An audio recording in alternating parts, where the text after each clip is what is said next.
Good afternoon. My name is Marcus, and I'll be moderating today's meeting. The Prime Minister has convened this emergency monetary council following political pressure on the US Federal Reserve, which has reignited debate over central bank independence. For a small, open economy like New Zealand, these tensions can spill over through higher funding costs, mortgage volatility, and exchange rate shifts. Today, our panel will consider what this means for New Zealand's monetary framework and how we can sustain stability and confidence amid global uncertainty. I'll begin with the Chief Economist from the Treasury, Anish Edekar. Given these global pressures, how can fiscal and monetary authorities coordinate effectively without compromising the Reserve Bank's operational independence? Fiscal and monetary coordination must preserve operational independence while ensuring macroeconomic coherence. From the Treasury's perspective, the fiscal stance and debt management strategy should operate within clear guardrails, maintaining credible medium-term anchors so monetary policy can focus solely on its inflation and financial stability mandates. When these boundaries blur, as seen in US debates over quantitative easing, markets question whether monetary tools are serving fiscal objectives. That perception risks higher inflation expectations, elevated term premia, and eroded institutional credibility. As Lawrence Summers cautions, politicizing central banks or weakening their independence undermines public trust and raises long-term borrowing costs. Treasury's role is to sustain credibility through prudent debt issuance, transparent communication, and disciplined fiscal settings that align with monetary policy. Thank you, Anish. Next, I'll turn to the CEO of a major New Zealand bank, Kanva Siani. How would global developments affect bank funding costs, lending capacity, and key balance sheet metrics like net interest margins and capital ratios? Rising global long-term rates and investor uncertainty directly impacts our funding environment here in New Zealand. This directly pressures the New Zealand division's net interest margin, which has decreased to 2.57% in 2024, as funding costs reprice faster than loan rates. Higher fixed-term rates lower demand, slowing overall credit growth. Despite these issues, ANZ remains resilient and strong. Our CET1 ratio is at 12.2%, and both our LCR and NSFR stay comfortably above regulatory minimums of 100%, which reflects strong buffers. This highlights why RBNZ independence is so important, unlike the Fed's at times.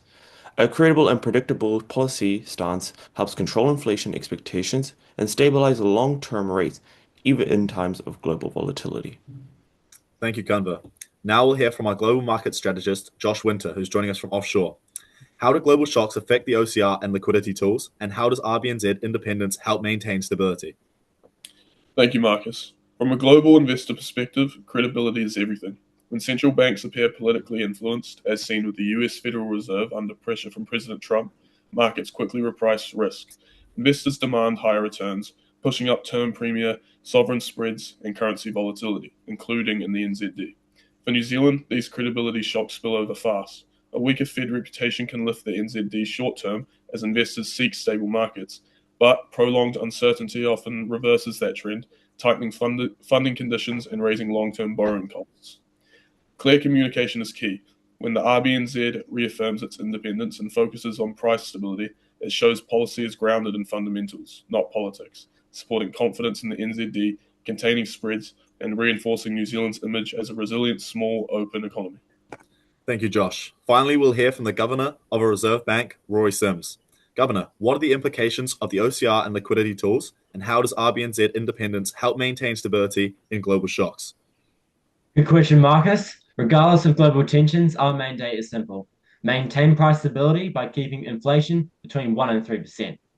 But we also monitor financial stability, such as lending, capital access, and market conditions that can be impacted by global events. OCR is our key lever in this, but we also use other tools to manage liquidity and stability, as well as our macro and microprudential tools. The tools aren't enough. What anchors them is independence. When people trust us, expectation stabilizes and prices reflect true market conditions rather than political forecasts.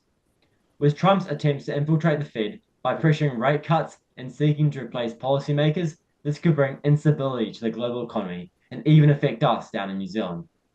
Despite our CVIE ratio of 0.46, which is well below the global mean of 0.6, going forwards, we must be committed to maintaining integrity and independence at all times.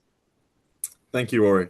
Thank you, everyone. Today's discussion shows that while global pressures on central banks are rising, New Zealand remains well equipped to manage them.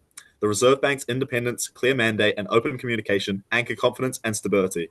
Even in global shocks, affect funding and exchange rates, our policies stay evidence-based, not political.